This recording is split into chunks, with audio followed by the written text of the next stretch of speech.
Hello दोस्तों, आपको खांसी आती है तो जनरली आप क्या करते हैं?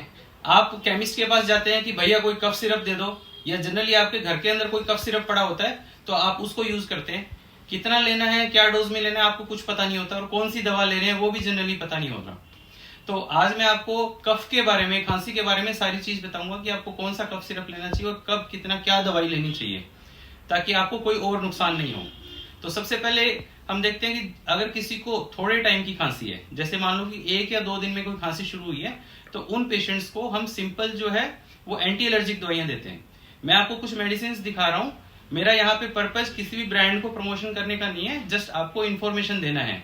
लेकिन हमें कुछ चीजें दिखानी पड़ती है ताकि आपको पता रहे कि ये कॉमन दवाइयां जो आप यूज कर रहे हैं वो गलत यूज ना कर पाए।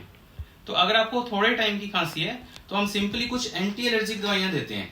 ये प्लेन एंटी एलर्जिक दवाइयां होती है जो सिर्फ एलर्जी की रेस्पॉन्स को कम करती है और थोड़ा सा खांसी में रिलीफ करती है। क्योंकि शुरू के अंदर पहले 3 दिन तक ऐसी खांसी वायरल होती है, तो इसमें कोई एंटीबायोटिक की जरूरत नहीं होती। हाँ, अगर आपको 3 दिन के बाद अगर थोड़ा बलगम आने लग गया है तो उस केसेस में हम जो है कुछ स्पेसिफिक एंटीबायोटिक्स जैसे अमोक्सिसिलिन, क्लेवुलेनिक एसिड, या कई बार कुछ पेशेंट को इससे एलर्जी होती है तो एजिथ्रोमाइसिन जैसी दवाइयां यूज करते हैं जो खांसी के अंदर सेफ मानी जाती है। और कुछ लोग क्या होते हैं, क्लेरिथ्रोमाइसिन जैसी हाई एंटीबायोटिक्स यूज करते हैं, लेकिन ये दवाइयां जनरली जो है वो इनिशियल ट्रीटमेंट के लिए रिकमेंडेड नहीं होती, और इन सब की एक पर्टिकुलर डोज होती है।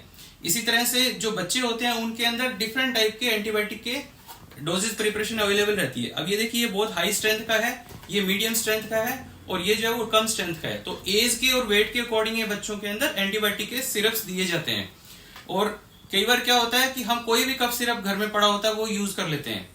तो डिफरेंट टाइप के कफ सिरप हमारे पास अवेलेबल है। ये देखिए, ये कफ सिरप डेक्स्ट्रोमेथोर्फिन वाले ये ड्राई कफ के लिए होते हैं। इसी तरह से जिसके अंदर एलएस लिखा होता है, लिवोसाल्ब्यूटामोल, वो वेट कफ के लिए, और जिसके अंदर स्पाज्म हो रहा होगा खांसी में तो उसके लिए होता है। और इसी तरह से जिनके अंदर लिवोड्रोप्रोपिजिन के कफ सिरप आते हैं वो भी ड्राई कफ के लिए होते हैं। कुछ आयुर्वेदिक प्रिपरेशन भी आजकल कुछ प्रेगनेंसी के केसेस के अंदर और बच्चों के अंदर सेफ मानी जाती है, तो वो भी एज ए कफ सिरप आप यूज कर सकते हैं। और इस खांसी के मैनेजमेंट का एक लॉन्ग वीडियो मैंने नीचे डिस्क्रिप्शन में डाला है, वो आप जरूर देखिए, उसके अंदर और ज्यादा डिटेल्स दी हुई है। Thank you.